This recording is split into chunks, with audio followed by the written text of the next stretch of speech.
All right, as I go in basically just a random order now with these favorite player lists. Not random favorite players, just random in terms of which team I'm using, because I don't want it to be obvious which teams are in which order. I know I did my three favorite teams first, but from there on, I'm like, you know what? I'm not going in any kind of an order because no. So the Washington Capitals, which I used to be a huge fan of the Washington Capitals. I want to say like 85, 86, somewhere in that region. You know what? I was really hoping for the Capitals to do something because they'd been a poor team for a long time, and then they suddenly broke through after the Langway deal. So having 15 favorite Washington Capitals, there's going to be some from the 80s definitely on this list because yeah, this is about favorites, not necessarily the absolute best. So honorable mentions to Mike Ridley, honorable mention to Pat Riggin, honorable mention to Bobby Carpenter, as well as Dave Christian and Nick Backstrom.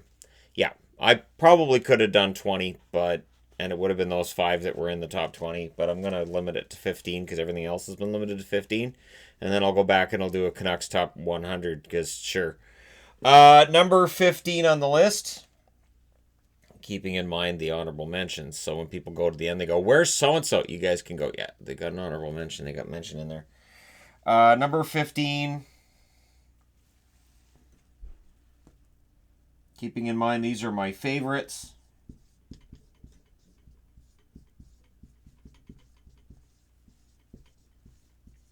Calle Johansson. So while Calle Johansson at no point in time was my favorite member of the Capitals necessarily, cumulatively over his career, a lot of respect for how long he was there. He was a fixture on their blue line, and he was good at both ends of the rink. There really isn't a whole lot else to say other than, just Johansson was a big part of that roster for a good long time. And his game was consistent even when the team around him wasn't necessarily. He was pretty consistent. Number 14.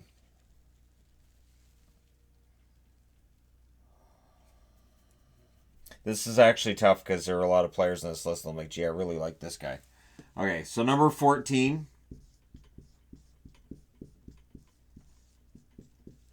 Dale Hunter gets dropped further than he would have, but it's the Brad Marchand rule. I was gonna say Brian Marchment, but yeah, Brad Marchand. And I guess Brian Marchment rule as well. There are certain plays that Dale Hunter was guilty of that I really couldn't get behind. So because the basically the wipeout on Turgeon was the big one, but there were others too. It does knock him down the list. It just kind of sort of has to. So he's still in the top 15 because if I could have had a name and number put on the back of a jersey, when I was in my late teens, early 20s, it would have been Hunter's. But some of the other stuff that he did definitely keeps him from being in the top 10. I can't. And I know I've done videos on Dale Hunter and talked about Hunter. And I respect his overall game and 1,000 points and 3,000 penalty minutes. And nobody's ever going to do that again. It's impossible. But Hunter, I understand too. I understand the dislike. I understand the pushback. And so I can't have him any higher than 14th. But I couldn't have him not on the list either because I definitely was a Dale Hunter fan when he played, both in Quebec and in Washington. So number 13. Another Swede.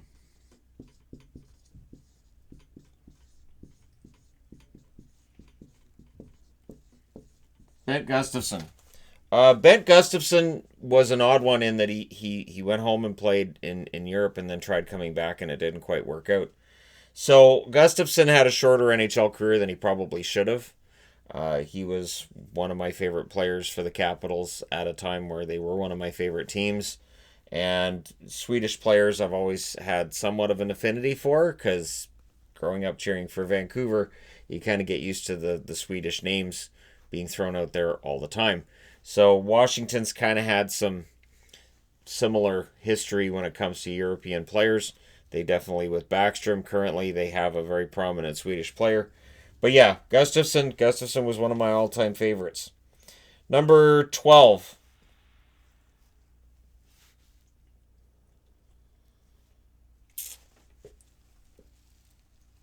Yeah, he doesn't belong any higher than... But, okay. So number 12.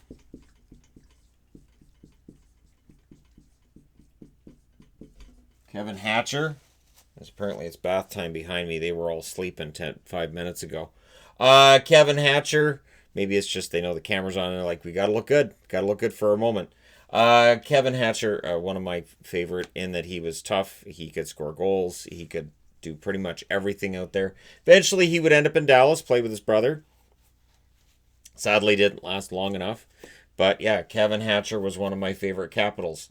And I know he sometimes would cross that line as well. Tom Wilson's not on the list, just in case anybody's wondering. Yeah, Wilson doesn't make the list, but Kevin Hatcher definitely does. He was an intimidating player. Number 11. So who else wouldn't be in the top 10? In a list of my all-time favorites, another defenseman. That's 3 defensemen. John Carlson. I like Carlson. I do. I think he's, likely the Norris winner. If we're done with hockey and we're going to have awards and all that, he wins the Norris. I don't see any reason why he doesn't. Unless Yossi did enough to convince enough people that he should get it. But again, I don't get a vote or anything. But if I did, I would vote for John Carlson this year. Carlson, Caps fans will let you know, has been Norris level for a while, and people are just starting to come around to it because of the insane amount of points he put up in the first half of the season. But Carlson, as great as he is in terms of my all-time favorites, he makes the top 11, doesn't quite make the top 10. Number 10.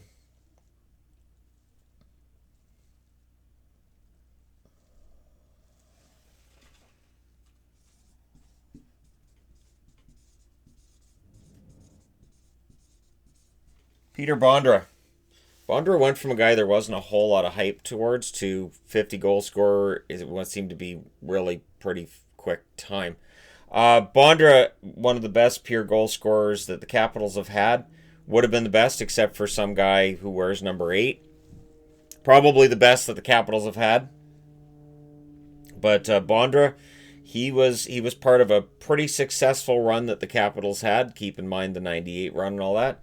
Just not quite Stanley Cup level. And so it's another reason why that era is as solid as it was.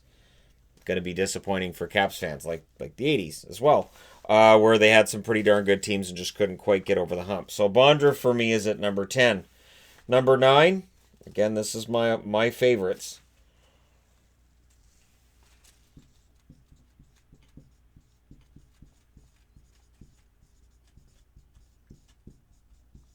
Steve Konowalchuk. Very often the hardest working player on the ice. Hardest working player on his team very often as well. And did a little bit of everything. He could score too at times. And yeah, Konowalchuk. Not really a whole lot else to say other than he did do everything. He was a heart and soul type player. And he was one of my favorite Caps. Pretty sure he overlapped Bhandara by a lot. So yeah, Konowalchuk, number 9. Up to number 8. And at 8, we will put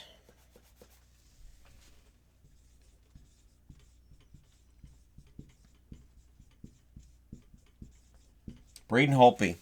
Do you know how good and entertaining a goaltender has to be for me to kind of root for him while he's knocking out the Bruins? It was Holtby. Holtby came into the league with a lot of confidence. And he was not intimidated by the Boston Bruins at all. And in that series, he kind of won me over. Where I was like, you know what, this Holtby guy's pretty darn good.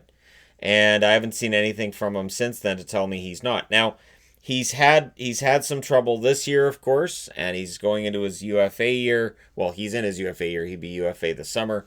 If he goes somewhere else, he's still young enough. He can play for a good long time, and he may very well win another cup. He's a pretty good goaltender. Again, I understand the hot and cold of it, but for me, he's almost the highest rated goaltender on this list, and I've got him ahead of guys like Pat Regan. I'm not counting Beaupre because, of course, Beaupre I had on the Minnesota North Stars list, so I can't have him on this list. Can't have guys twice. That's my rule. Same person can't be on 2 different lists. I'm doing my best to hold that rule down. We'll see as we get further and further into the league, whether or not I can maintain that. Number 7. And we'll go with...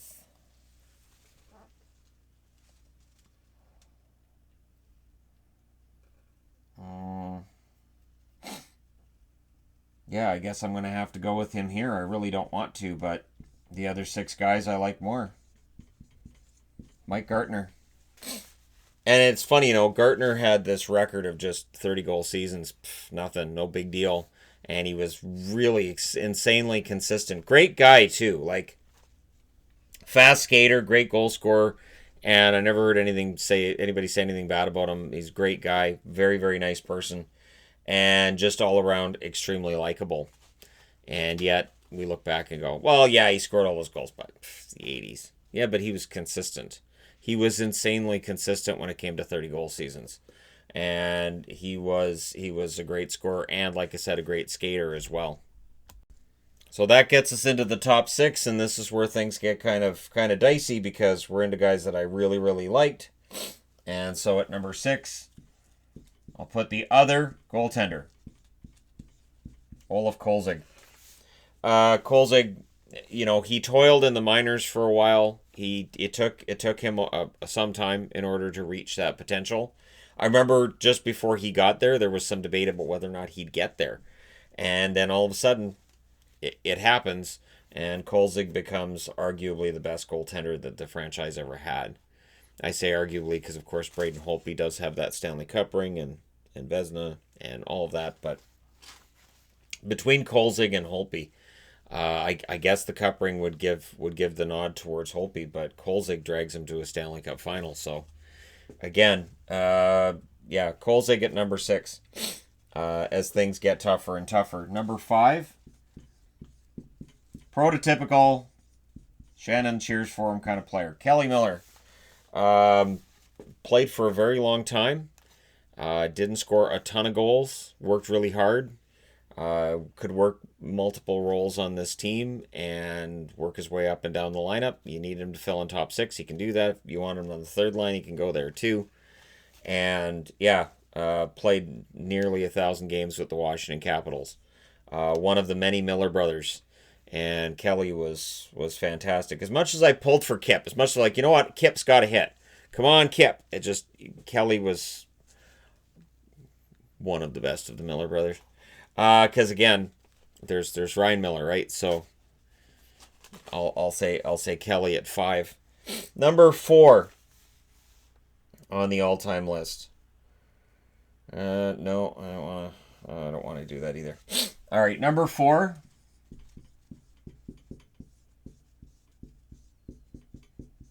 The biggest lie that's out there is that I don't like Alex Ovechkin. That is the biggest lie that's out there on the channel that I see in the comment section. When I'm arguing Sidney Crosby is a better player than Ovechkin, I'm not saying it because I like Sidney Crosby more than Ovechkin.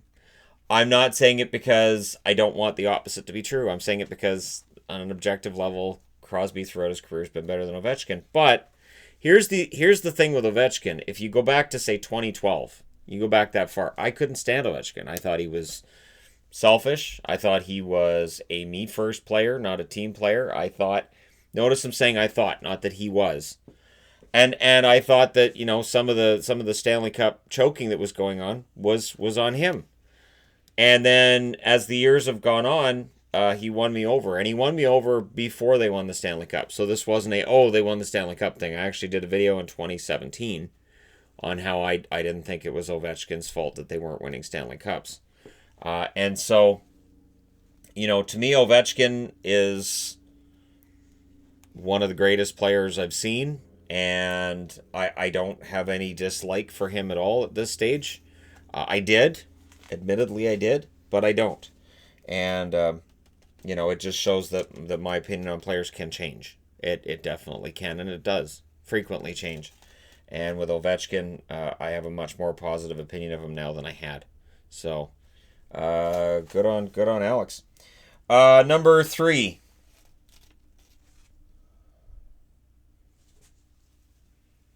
Okay, I'm going to put this one at 3. Rod Langway. Rod Langway, the best example of a defensive defenseman in my lifetime. I mean that. I think he was just the ultimate defensive defenseman, and he'd get a point here and there, but he was a standout just for how amazing he was at shutting down opposing forwards, and just for the defensive game. And this is why whenever we talk about defensive defenseman, Langway comes up. And at a time where defensemen were scoring right, left, and center, Langway still garnered a lot of Norris attention because he was just so good defensively. And so when we talk about guys like Jacob Slavin now, it does remind me of Langway, and it is much the same argument of, well, if you're just looking at points, you may not realize how good this guy is, but when you get into the nuts and bolts of the game and the defensive side of it, yeah, Langway was absolutely fantastic. Absolutely, no doubt in my mind, Langway. Number 2.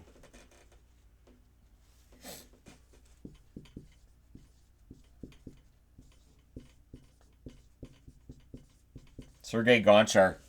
Gonchar was, for my money, one of the best offensive defensemen I ever saw. So we go from the defensive defenseman to offense. Defensively, he had his suspect seasons. Defensively, Gonchar sometimes was a bit of a misadventure. But man, I love Gonchar. I don't know what else to say about it other than that. The guy was just a lot of fun to say, and what a great name to say. Gonchar. Sergei Gonchar. But yeah, Gonchar, and unrelated, Alexander Semin is not on this list. Would have been. Semin would have been on this list after, say, year 1 or year 2 of his career, but as it went along, no. There were some effort issues with Semin. But Gonchar, yeah, Gonchar, absolutely fantastic. Couldn't say enough nice things about him. Even though defensively I could understand people not saying nice things about him. But yeah, he was just so explosive and so many shots and all that. So number 1, if you can be an underdog and score 60 goals, you can be an underdog and repeatedly put up amazing numbers in the NHL, you're Dennis Maruk. And Maruk had the look of a pretty tough looking player. Like he looked like he could knock your block off, but what Maruk had was scoring ability. He had some of the best hands that anybody had in the 80s. The sad thing with Maruk was that it just stopped. Like, he was this fantastic goal scorer, and he was part of the reason I started cheering for Washington when I did in the early 80s. And then it just stopped. And, of course, Maruk famously, now there's a book about him and on his career. I have not read it yet. I don't have it. So, I'm going to get it at some point. Financially, right now, I may not want to be spending money on books and everything. We got, like, rent and bills and everything. So, there's been a huge cut in my personal budget. But once the money's there, yeah, I'll definitely be reading the Dennis Burke book, among others.